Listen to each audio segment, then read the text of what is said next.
him, brother. My name's Tom, and I'm an alcoholic. Hi, y'all.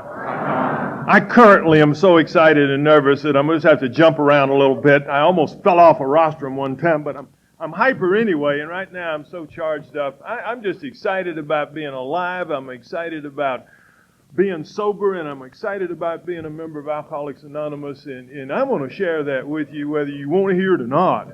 And I guess you have to since you came to the meeting. I too want to thank the committee for inviting me, and if I cause anybody any anxiety by never answering their questions when they would say, where are you coming from and what plane are you on and what is your ticket going to cost and where are you going, because I just keep sending them this internet mail from all over the world saying, I'll be there, don't worry about it. Keep the faith, easy does it. And actually I came here straight from Sydney, Australia. The last meeting I went to a week ago before I came to the first meeting Thursday night was in Sydney, and the one before that was in Melbourne, Australia, and the one before that a few days earlier was in Hayneville Springs, New Zealand. So I do get around a bit in my job, and it's one of the blessings that I have been given as the result of you guys finding me. By the grace of God, acting directly through people just like you all over the world. Initially, the downtown group of alcoholics in Montgomery, Alabama, the downtown group of AA, the world's greatest AA group. I've not found it necessary to take a drink since May the 1st, 1971. And for that, I am very grateful. I might add that several sheriffs and judges in Alabama are also very grateful. And I love being here. I love Alcoholics Anonymous. And I very much appreciate the opportunity to share anytime I get an opportunity to share. I'm kind of now geographically bipolar, and so I got to bring you greetings from my sponsors and my home groups. I bring you greetings from my home group, the downtown group of Alcoholics Anonymous in Montgomery, Alabama, and my sponsor, my American sponsor, Hal Attitude of Gratitude, him, who is the world's greatest American sponsor. And I also bring you greetings from my New Zealand home group, where I am now legally a resident, and the Hayneville Springs Village group in a little village in South Island, New Zealand. And from my New Zealand sponsor, Peter A., who means so much in my life, and I hope that as we go along, I'll be able to share something about these people. I really learned something last night. I'm a scientist in a fashion, and part of what I do is to observe human behavior, and things clicked in.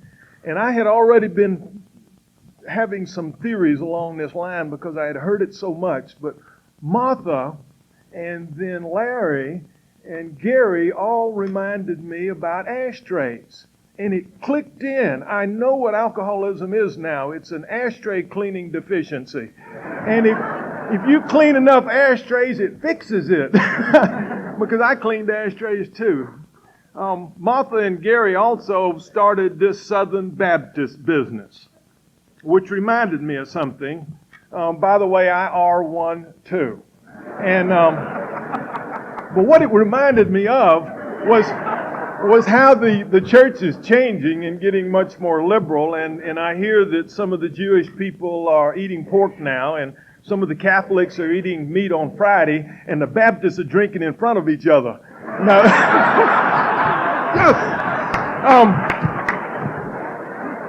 which reminds me, Martha, of another story that I'm going to have to share since you guys brought it up. There was this Baptist preacher down in South Alabama. Wendell, it's okay. There was this Baptist preacher down in South Alabama, and he was a wonderful shepherd of the flock. I mean, he had worked long and diligently in the labor of the Lord. And he done so good that the little congregation took up a love offering, and they sent the preacher and his wife to a long extended vacation in Hawaii. It was wonderful. And they went off to the islands and stayed for about a month. And when they came back, they got in their car on that Sunday morning, and they were on the way down to their little church. And the preacher's wife turned to the preacher like preacher's wives do And she said, "What are you going to preach on, hon?" And he said, "Well, I believe I'll preach on surfing." She said, "You what?"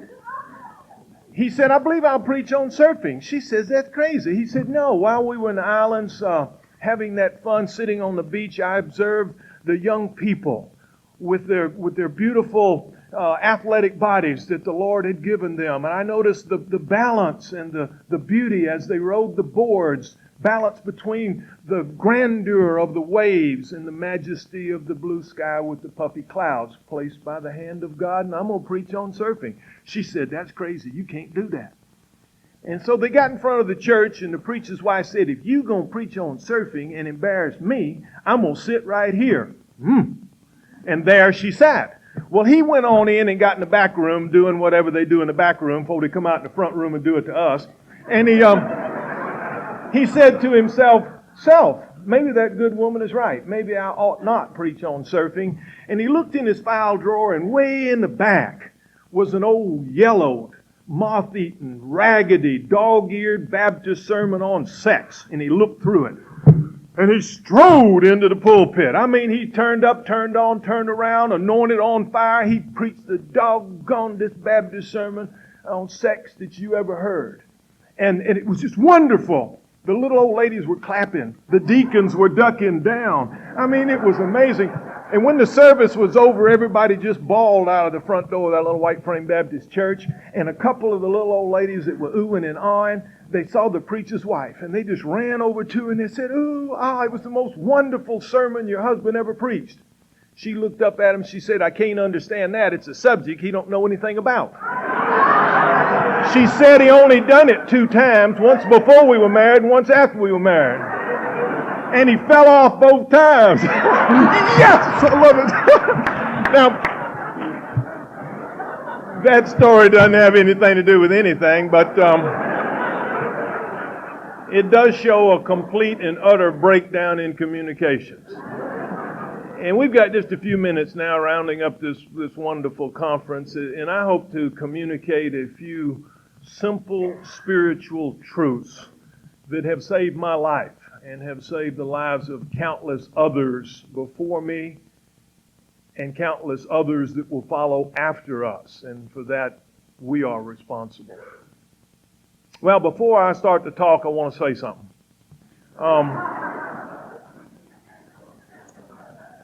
You know, I take this disease, I take alcoholism very, very seriously. In the time that I've been in the program, I have seen lots of people die. And by the way, that's not the worst thing that can happen to an alcoholic. The worst thing that can happen to an alcoholic is to continue to live the way some of us have lived. I take this disease very, very seriously. But I don't take me very seriously. And quite frankly, I don't take you very seriously either. But there are some people that I take a little bit more seriously, and that's the very, very new people. And if you're here this morning and you only got out of jail night before last, going to jail stories aren't very funny. And if you're here this morning and you just got out of the insane asylum last week, insane asylum stories aren't very funny. And if you're an Al-Anon member and you're here this morning and your husband's still drinking and he terrorized and abused you and the children night before last, terrorizing wife and children stories aren't very funny. And understand that. But the beauty of recovery is that the time will come when you can clear away the wreckage of the past and you can look back with a spirit of appreciation that you have been spared, that it is different now, that it is okay, that God has forgiven you and you can forgive yourself. And if you've worked your steps properly, other people to the best of their ability will forgive you too. And as I share in my story, unlike Martha and Gary, do you know, Martha, if going to jail would have caused me to stop drinking, I would have never started. Because I went to jail before I started drinking. and then it got worse. But I am not a gentleman inebriate. You look, and I know some of you that I had a chance to meet up close and personal would find this hard to believe. But you're looking at a very despicable, low-bottom, sleep in the weeds, go to jail, insane asylum drunk. And, I'm not that way anymore. And that's the miracle of what our stories disclose. And so if you're here and you're new, you're in the right place. And if you'll keep coming back and do some of these simple things that all the speakers, if you've listened, every speaker here, and I'll share this too, have given you a pretty simple formula. You try your best not to drink. That's a first criteria, but then you get a home group, you get a sponsor, you read the big book, and you begin to help others. There's a certain simple little things, and if you do it, life gets better. And the time comes where you can, in fact, begin to appreciate a little joy. I work in a job where my phone rings sometime, and people very often have said, my husband drinks too much, what can I do? And I've got a little stock formula that I always tell people. I first tell them, we pray, and prayer does work. And I can share with you that it's the answer to prayers of my mother and my sister and maybe my little daughter that I probably am here now. And maybe the prayers of some Al-Anon members that were in my wife's Al-Anon group. Prayer works, so I always tell people you can pray. And then I say you can go to Al-Anon, because that's an incredible, number one, it's a test of their desire to really do something, because they won't go to Al-Anon, they're not going to do anything else. And I say you can go to Al-Anon. And I was giving a lady that little formula one time, and then I shared something else, and she said, oh, I tried Al-Anon. And I'm ready for the I tried Al-Anon thing, too. I got an answer to that. But she said, I tried Al-Anon. And I went, and she told me where she went. In fact, she went to the Al-Anon group that was meeting at the same time as my AA group. And she says, I went in that room, and I looked around, and here were all these dressed up, happy, smiling, hair fixed, makeup on, mostly ladies, and they were laughing, and they were happy. And I knew that I was in the wrong place, because my life was a wreckage, and there was no happiness in me, and there was no joy in me. And it dawned on me that some people who are new may come into our rooms, and even if there is an official greeting committee, they may see some of the laughter and some of the recovery spirit and not really tune into what it is, because from where they are, it is so alien to their way of life. And I remembered when I was like that. I remember when I went to some early meetings, and the recovery that I was seeing was so alien to the way that I was living that I wasn't hooking in. And I had to suffer an awful lot. So if you're here tonight, you're here this morning, and hang in here with us. Keep coming back. It in fact does get better. And if you've got a problem with alcohol, you're in the right place. And if you've got someone that you love that's a family member, Al-Anon is the right place. I also bring you greetings from the Capital City Al-Anon group in Montgomery, Alabama, where I'm a member in good standing, because I have alcoholism all over my family. And 16 years into recovery, the pain from family stuff almost drove me into the bridge abutments. I wasn't even thinking about getting drunk, but I was thinking about suicide real seriously because of pain in recovery. And I want to share a little bit about that. And Al-Anon, again, was there for me. Well, anyway, I grew up in one of those good families. And like Gary, I certainly would in no way say anything that my family had to do contributed to my alcoholism at all. But I'd add something that Gary didn't add, and that was that alcoholism runs in my family. I did not know that. My family did not acknowledge that.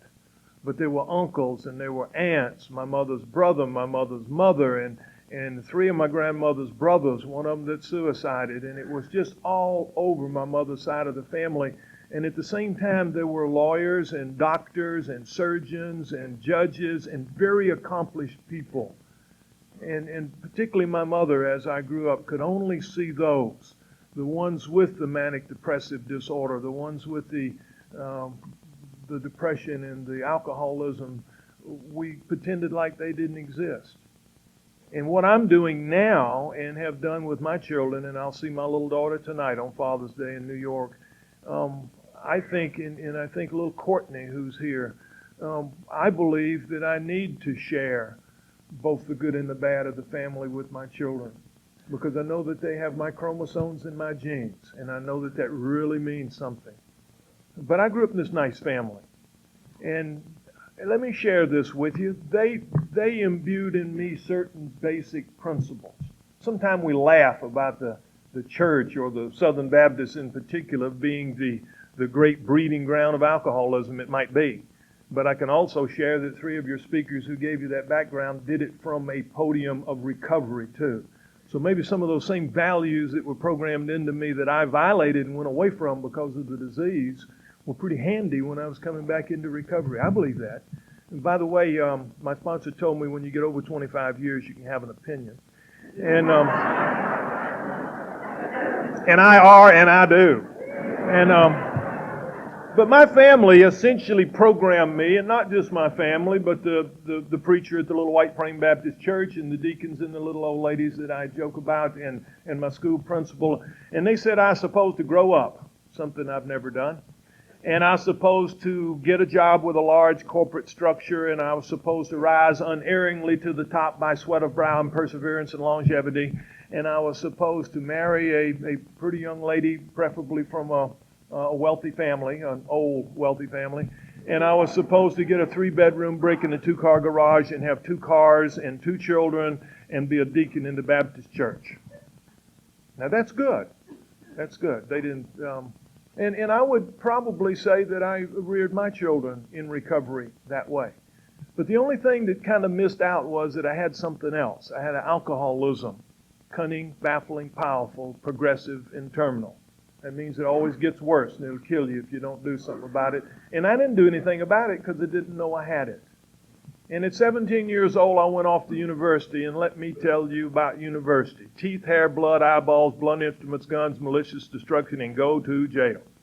And, that's the way it was in my life.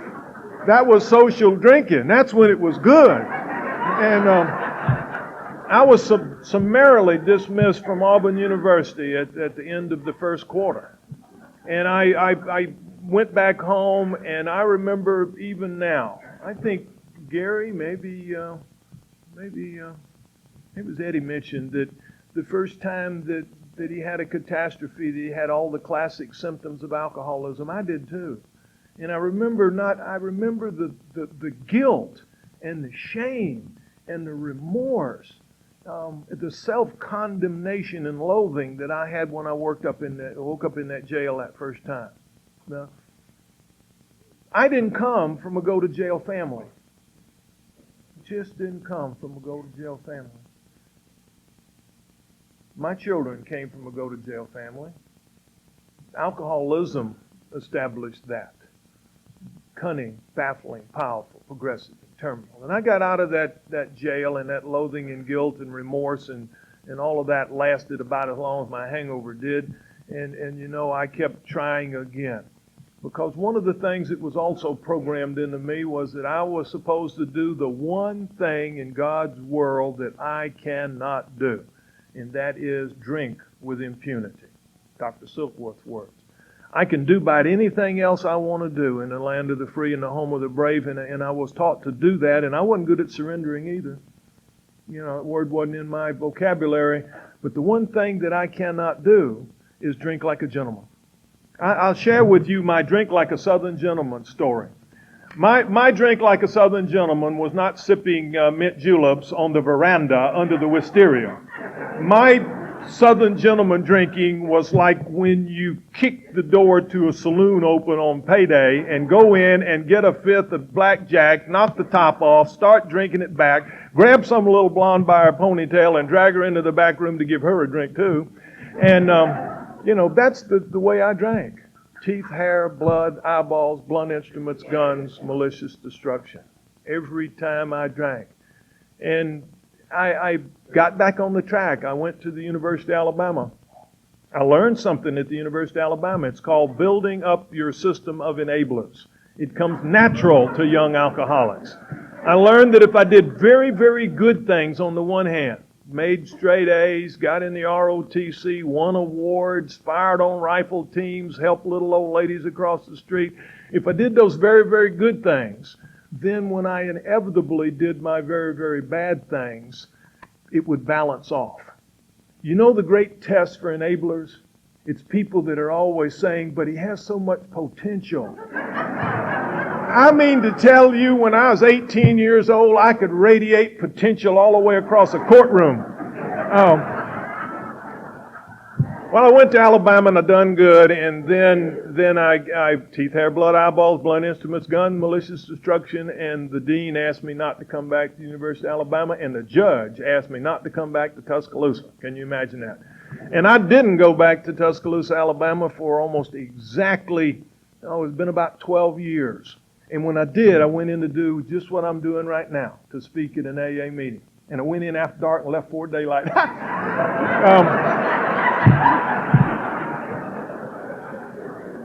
Well, I guess I was 21 years old, and I was a late-stage chronic, ugly, abusive, violent, law-violating, not a gentleman inebriate.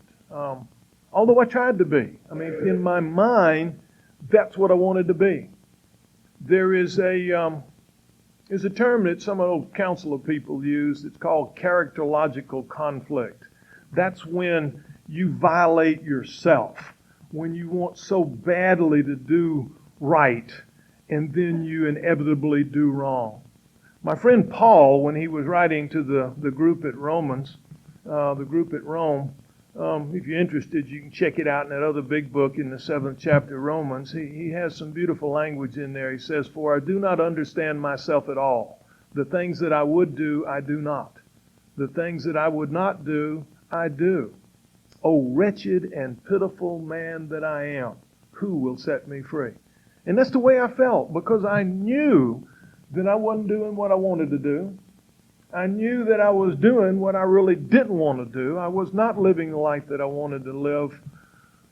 But I had alcoholism, cunning, baffling, powerful, progressive, and terminal. It always gets worse, and it'll kill you if you don't do something about it. And I didn't do anything about it because I didn't know I had it. And I was kicked out of another university, and I got some little jobs, and I went to jail a few times, and then I joined the Army, and because that's what you do. And I joined the Army to find myself, geographical, whatever you want to call it. Let me tell you about my Army career. I got 2 letters of commendation signed by general officers. That was really good for a young alcoholic trooper in the pre-Vietnam days. 2 letters of commendation and 2 court-martials. See, perfect balance. Perfect balance. I eventually got out of the military, and I did what was on the track. I went back to university. I graduated from an accredited college. I met a young lady in Oklahoma, and we got married, and we had 2 pretty kids, and I got a job with a large corporate structure, Sears and Roebuck by name, and started rising unerringly to the top. And if you'd have been around and looked at me on the outside, you'd have said, there's a young man who has everything. And I did have everything. Even had the credit cards in my pocket, and I was going to church. But there was one thing that I had that anybody except you would have missed. And that is I had alcoholism, cunning, baffling, powerful, progressive, and terminal. That means it always gets worse if you don't do something about it. And I didn't do anything about it, but I was beginning to expect possibly that I had it, because I began to get in more trouble. And at one point, my company sent me to a psychologist. I interviewed that psychologist in his office. I think I taught him a lot about the extremely overstressed young executive drinkers. But I do remember and I don't make fun, nor does the big book, when it says that we are blessed with many good psychologists and counselors and others. I don't make fun, but I do know this, that I lied to that man. I did not cooperate and do a thing that he told me. He shared the same things with me that I've heard in AA. But I had great pride that I never drank before the sessions with him. I only drank after the sessions with him, you know. And so he didn't have a chance to help me, not a ghost of a chance. And then I went to jail a couple times, and I was bailed out. And somewhere along the line, I even condescended to go to Alcoholics Anonymous. And I was in Tulsa, Oklahoma, and I ended up, they're good AA in Oklahoma. And I ended up going to, it couldn't have been a better meeting for a vain, conceited, insane, cocky, egotistical young man like I was, because I wound up going to a meeting at a real estate place out in a nice part of town, and everybody in that room most of them were extremely successful people. Many of them had been low-bottom, sleep in the weeds, insane asylum alcoholics, but now they owned all companies, and they were extremely successful.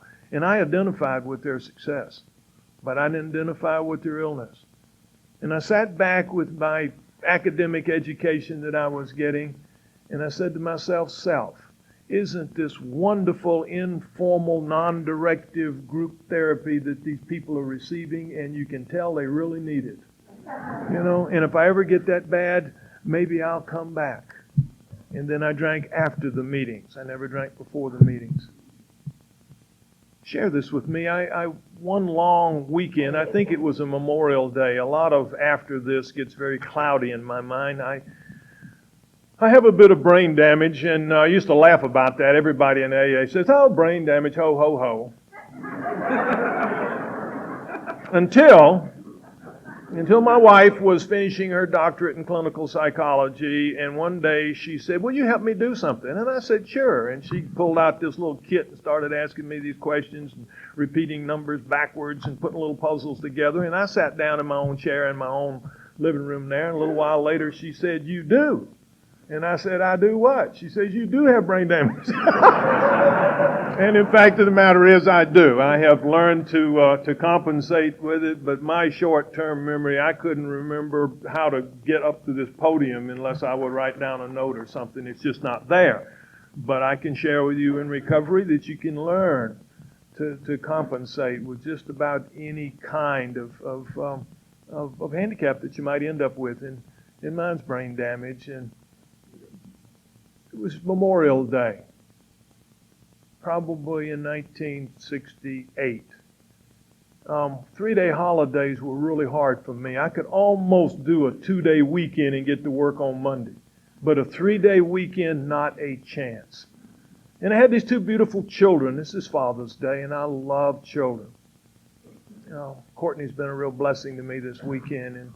And if anybody in the world could have gotten sober for the love of their children, I know that I could have done it, because to have a little son named Thomas III had always been, from way back when I was a child, when I knew I was named Junior, I wanted a Thomas III. And yet on that Memorial Day weekend, I started drinking, and somewhere in the afternoon, I began to terrorize the young Al-Anon wife that I had, and make threats that I was going to take our little 3-month-old son and bang him against the wall until his brains ran down the wall. And I broke a bottle of 57 sauce in the floor to show her what it was going to look like. And, you know, even a new budding Al-Anon can only stand so much psychological terror. I was not nice. I was 240 pounds of insane, beer-bloated desperation and disaster. And she fled the house with the children, called the police. I barricaded myself in the house with a shotgun. It was not nice. And later I surrendered in living color on the 6 o'clock news. Nobody was hurt. But I ended up going to the insane asylum for the first go-round.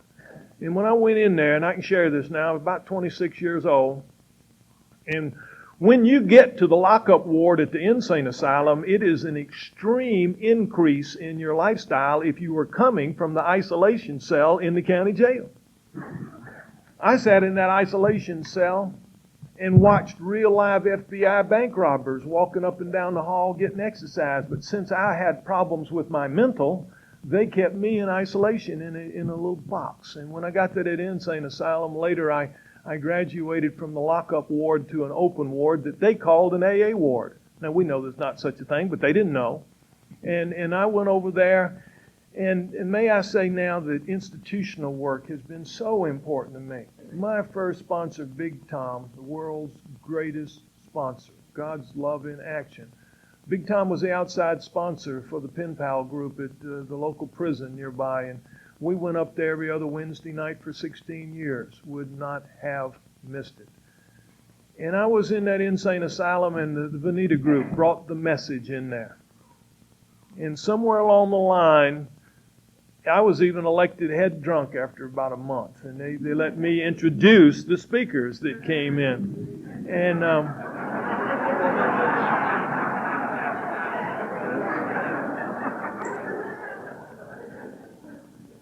let me share my take on the insanity of step 2. It's not the crazy things you do while you're drunk. Anybody will do crazy things because alcohol impairs your judgment and impairs your psychomotor coordination. It's not those crazy things. It's not the wrecks and the drunken behaviors. The insanity of alcoholism is really this. I was in that insane asylum about 6 weeks. I had no drugs after about the first week, and I was going to some AA meetings and doing a big book study and was exercising and eating good food, and I got in better physical shape than I had been in the last 8 or 10 years. And yet, 5 days before I was supposed to be properly staffed and discharged, the craving was flung on me to escape. And when a craving's flung on me to do something, you can call it obsessive compulsive behavior disorder if you want to, but I just have cravings flung on me. And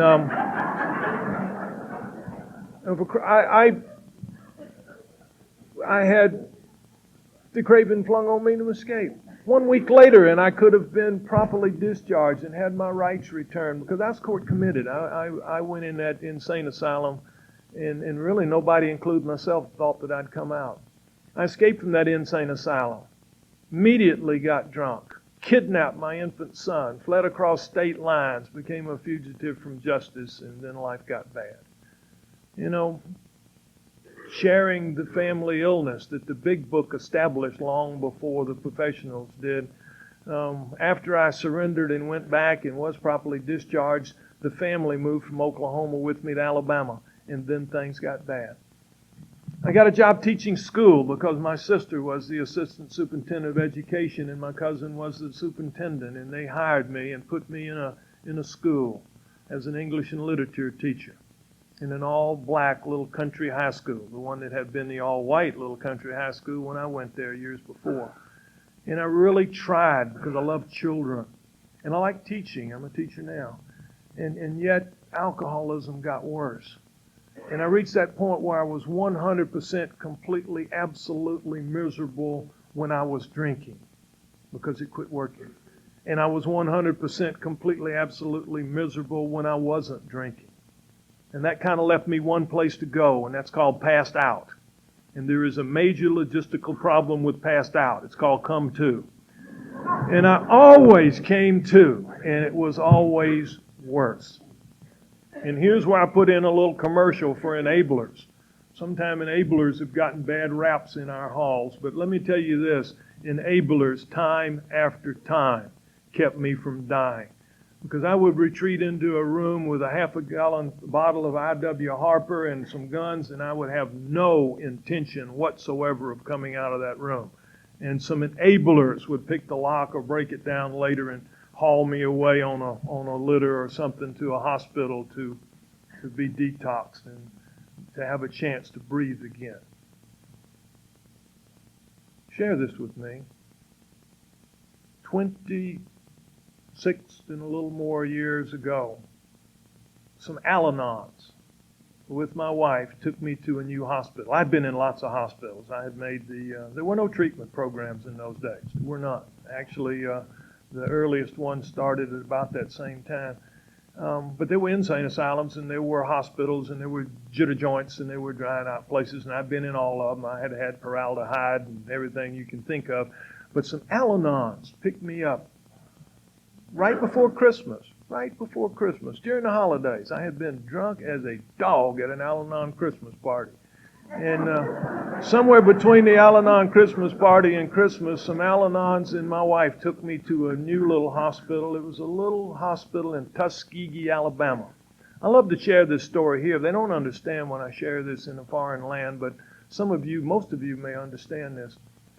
This little hospital was an all-black little hospital because I had fallen so low that no hospital in Montgomery would admit me. I was banned from a hospital that later hired me. My mother's first cousin was the chief of the medical staff, and I was banned from that hospital because I was abusive and disruptive, and I was bad. And I went to this new little hospital that they took me to, and there was a crazy doctor there. He was a recovering alcoholic doctor.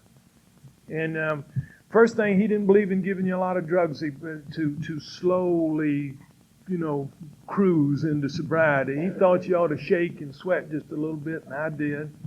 And somewhere in this period, through the Christmas holidays and up through the month of January, I was in and out of that little hospital about 3 times. I would escape, I would get guns, I would shoot things, and then they would capture me and they would take me back.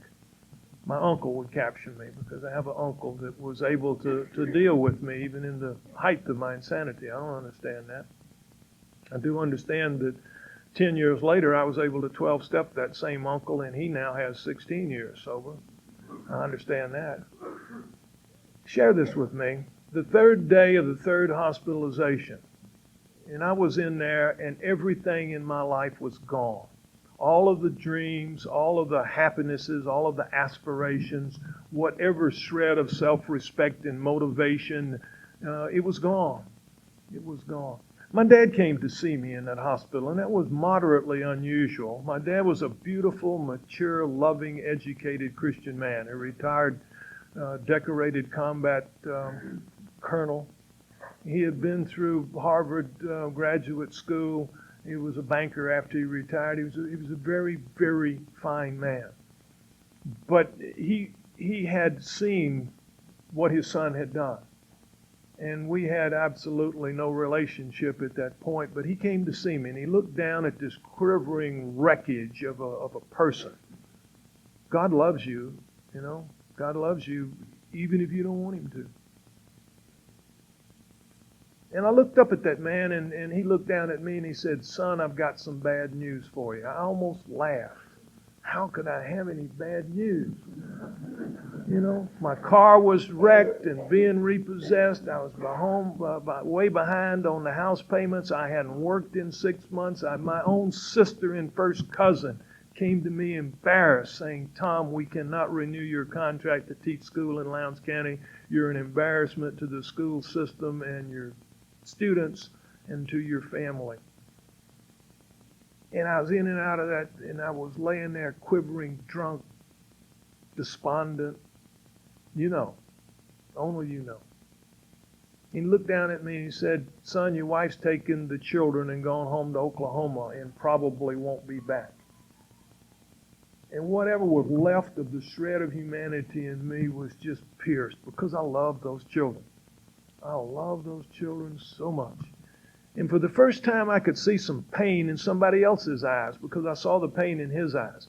He had long given up on his son, but his grandson was the joy of his life. And you could tell that he knew that he was also losing contact with that boy.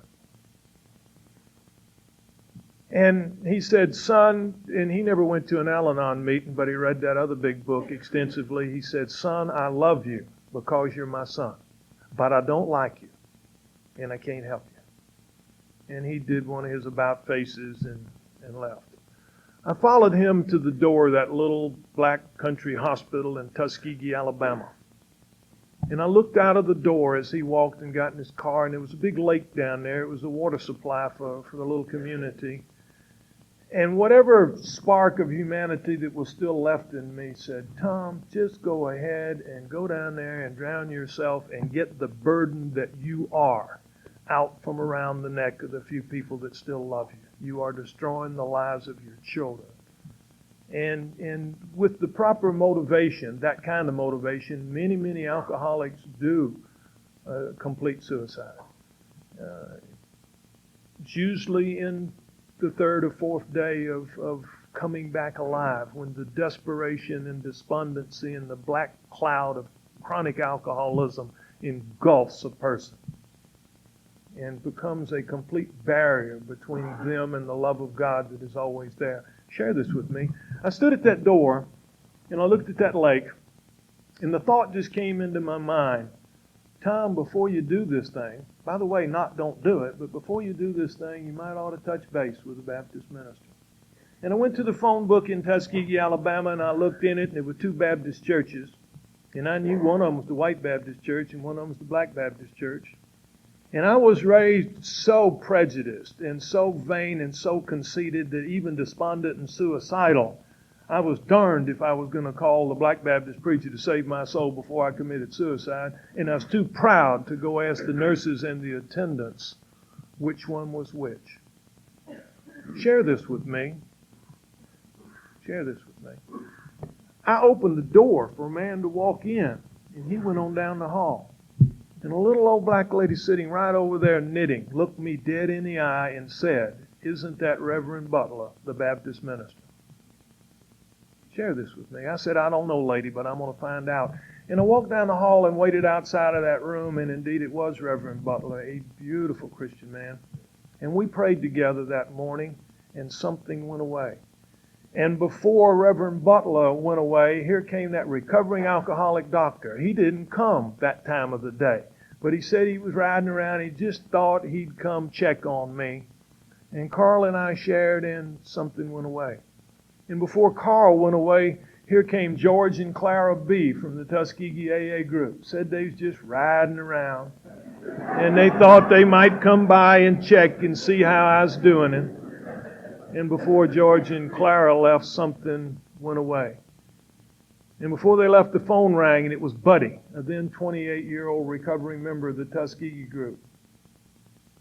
Buddy called up and said, "Tom, I just was thinking, how would you like for me to come pick you up and take you over to Notasulga to the meeting tonight?" And I said, "I'd like that, Buddy." And he did, and I did, and something went away. Share this with me. Within 7 months, all 5 of those people were dead. Reverend Butler died about 3 months later, a mature, wonderful, fulfilled lifetime. Not long after that, George had a stroke. Clara, the Al-Anon wife, couldn't stand the pain of arthritis and losing George and took her own life. Dr. Carl never got sober because he ate his mail instead of reading it. And he died of complications of open heart surgery. And Buddy died drunk before he was 30 years old. But all 5 of those people were there for me when God wanted them there for me that morning. We are responsible. Whenever someone reaches out, we want to be there. I don't know. I'm not one of these ones. I'm not an AA guru. I claim spiritual progress rather than spiritual perfection. I know that I have grown and that my life has changed. I'm going to share a couple reasons why I know. It's not because I look in the mirror and say, "Tom, you've changed." I really feel about the same. I don't want to grow up. I don't want to be childish, but I want to be childlike.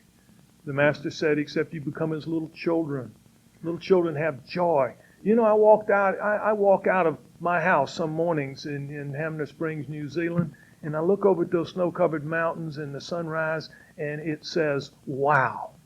It says, this is the handicraft of God. And what I have learned is, if that sunset, or if those mountains, or if that river, they're the creation. If they're that wonderful, how wonderful will the Creator be? How wonderful. I have a big God of my understanding. You know, I learned early on that if you're going to become a creative theologian and have a God of your own understanding, you get to invent your own God. Why would you want to invent a little God? Why would you want a God that was limited to any kind of day of the week or any kind of building or any kind of symbol? Why not have a big God? Oh, I'll share a big higher power with you. And mine just daily just makes me say, wow. It made me say wow just a little while ago. It made me say wow when Courtney gave me a Father's Day card this morning. My life has changed a lot. I got Big Tom. Pure love. Pure love. Big Tom, the first Christmas after the family came back, Big Tom came over and spent Christmas Eve as he did the next 16 with us and became a member of the family. I remember putting together Tammy. I'm going to see my daughter tonight in New York. We were putting together Tammy's dollhouse. It was one of those big, complicated ones, and it was the blind leading the blind. And they used to really laugh and gulp at the same time when they said that in Alabama, because Big Tom was. He was completely blind in one eye and legally blind in the other, and his job was to run a little concession stand in the post office that was run by the Alabama Blind Society. He had a 5th grade education. He'd been a merchant seaman during World War II, and he lived in a halfway house for recovering alcoholics. He wasn't my kind of guy. But we developed a love that was so deep that for many years he adopted me, and then as he got older and feebler, we adopted him. And we had a real role reversal there. And one of the great treats of my life was sharing the Serenity Prayer at his funeral with so many people they couldn't get in the room. And we had an AA meeting for a funeral. Oh, Big Tom was wonderful. Share this with me. I got a home group, and I went. I went a lot, and I did the things they for the first 6 months of my recovery, as well as I remember the last 6 months of my drinking. Very, very strange. Somewhere about 3 years into sobriety, I got I got a different kind of job, and my life began to change a lot. Share this with me. About 4 years ago, I stood in the White House right down here in Washington, D.C. Often I don't tell about this, but I stood in the White House because I conducted a White House briefing on behalf of all the counselors in the United States. I was then a leader in the Counselor Association, and in doing that briefing and trying to share from a counselor's perspective a little bit about alcoholism, there were several presidential assistants, the Secretary of Health and Human Services. There was a lot of big people there, a number of senators and congressmen on committees. And I gave about a 30-minute briefing. And after I shared a little bit of what I've shared with you in the course of that. And when it was over, a political reporter from the Washington Post and a presidential assistant kind of cornered me, and they weren't being necessarily friendly. And one of them said very cockily, "How do you get from the Northeast Oklahoma State Mental Hospital to the White House in Washington, D.C.?" I instantly replied, 12 suggested steps.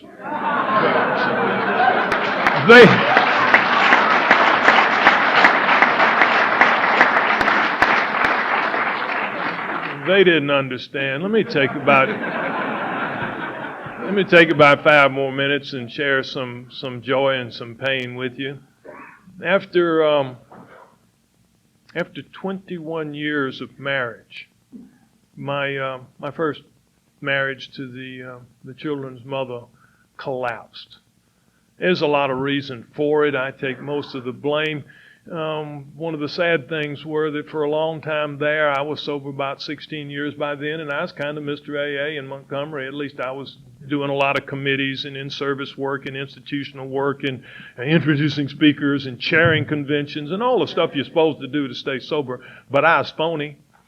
And Juliana was doing many of the same things with Al-Anon, and yet we knew at home that our marriage was just a shell. And eventually the phoniness got bad enough that something had to be done. And somewhere along in there, through first inattention and then indiscretion and then infidelity, I had gotten in a relationship with a younger woman that I'd met off teaching somewhere. And we ultimately had to face the reality to terminate that marriage of 21 years. The children were mostly grown, but it was horrific. My daughter that I love so much didn't speak to her dad for over a year. How can you betray my mother? My son, who is much of a people pleaser, tried to do a relationship, but there was nothing there. I lost those children again for a period of time. Share this with me. It was the Al-Anon members, many of them in my ex-wife's group, that were able to help me through the desperation and the pain and the despondency. Sober and going to AA and working the program as hard as I knew how, I was sick to the core. And the Al-Anons helped pull me through that one. And life went on, and I moved to another city and got some good jobs, and married that young lady who was the absolute and still is total love of my life. And life was fairly good. Share this with me. About 2 years ago, I came home from traveling, and this absolute love of my life was no longer there. And she had decided that she didn't want to be married anymore. And I was despondent, and I was in great desperation, and I called Hal. Hal said, meet me at the Southeastern. Because the only thing that I've learned how to do in my life in recovery is not to have pain. Life goes on. My father died in recovery, and it was painful. The divorce was in recovery, and it was painful. The illicit affair was in recovery, and it was painful. And there will be other pain. But what I have learned how to do is how to do what I did in the beginning when it was painful. How to get as close to my sponsor as I can and go to a lot more meetings and empty them darn ashtrays again and do the things that worked in the beginning because they still work now. And I went back over to New Zealand, and I was sharing with my AA group there. I've learned something else. I don't ever want to get too long in recovery or too well to admit to my group, my home group, that I'm hurting and that I'm sick. And I went back over there and I told those people, many of them who looked up to me because I had a very responsible job and I had a lot of sobriety and sometimes you want to feel like, well, I can't share with these newcomers how I'm hurting with 25 years sober because I don't want to disillusion them, and that's a bunch of incorrect thinking. It's I'm going to tag Gary's record if you listen carefully. And, so I shared with my group how I was just hurting so bad and how good those bridge abutments and those cliffs look when I was riding along on my motorcycle and in my car. And a young kid who was a trainee in one of the courses I was teaching, but he had 19 years in the program, he walked up and got right in my face and he said, I'm going to be your New Zealand sponsor. And I said, thank you. And then he said something that was very, very poor clinical advice, but it was good AA advice. And he says, and I've got a 357, and if you want to borrow it, come over and I'll give it to you. Don't ever do that, but that's what he did. And Peter and I have developed a relationship. Share this with me. Now, here was a young man that I met in New Zealand. He has a beautiful young wife, and he had a brand new little daughter that was one. Her name is Avoka. And he heard me share about insane asylums, about abusing my own children psychologically, about going to jail, about wrecking cars, about teeth, hair, blood, eyeballs, blunt instruments, guns, malicious destruction. He heard me share about the way the marriage has come unglued and about my despondency. And about 6 months later, Peter and Joe came over one Sunday morning, and they said, and I could see that it was kind of sheepish. And they said, Tom, we want to ask you something. And I said, sure. They said, we want you to be Avoka's godfather. We don't even know what a godfather does. But we know they're a spiritual guide, and we want you to help us guide our little daughter. You know, you can have your own children by a wild, passionate ejaculation in the dark. It's an accident sometime. But how often does somebody walk up to you and hand you their child and say, we want you to almost be a co-parent? They asked me again when little Denver was born about a year ago. And they saw something different in me. They saw something different there than was there when I came to you. That's the way I reflect the fact that my life has changed.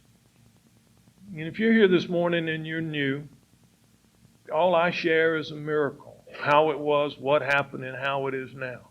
Our stories tell how we come to develop a relationship with the God of our understanding, how we come to find God. That's all I share.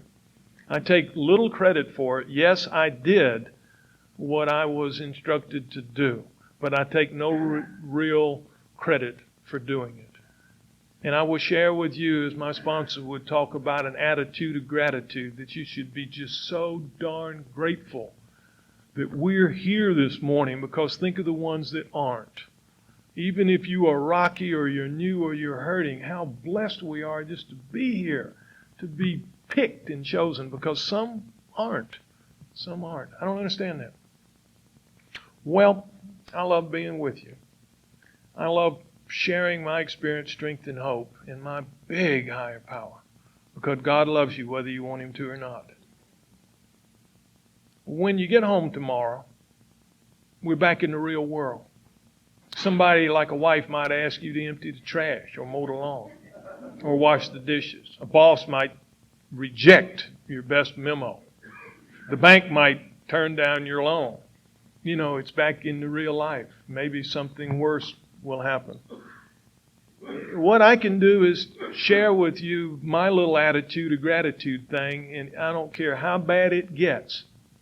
I can be grateful that there's a doorknob on my side of the door. That's pretty simple.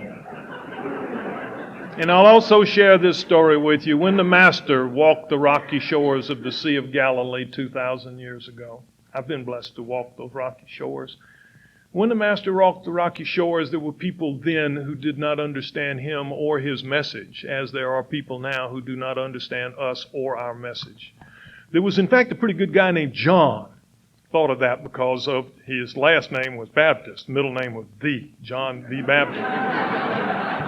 John was running a group over on the other side of the valley, and he got his steering committee together, and he said, since I'm incarcerated, a situation not unknown to many of us, he said, since I'm locked up, would you go over and ask the Master if He is the one that the prophets predicted that would come to bring solution to all the pain of mankind, or if there is another? And they said, okay. And so the steering committee went over, and the Master was having an eating meeting on the side of the mountain. Limited diet, fishes and loaves. But nonetheless, they waited at the back of the line to congratulate him after he had shared. And then they said, John sent us. John wants to know if you are the one that the prophets predicted that was to come to bring a solution to the pain and suffering of mankind. The Master who was truth didn't speak to them in truth. The Master who was the law didn't speak to them in the law. The Master who was all logic didn't speak to them in logic or doctrine or theology. The Master said, go and tell John what you have seen and what you have heard. The blind see, the deaf hear, the sick are made well. Go and tell John what you have seen and what you have heard. And when you're out there next week in the real life world, think about this right here. And go and tell what you have seen and what you have heard. The lives are saved, families are preserved, careers are maintained, the drugged are clean, and the drunk are sober. Go and tell what you have seen and what you have heard. I believe, and I always share this, that all of that is because of something else the Master said. He said, I have come that you might have life and have it more abundantly. I read that happy, joyous, and free. I love you.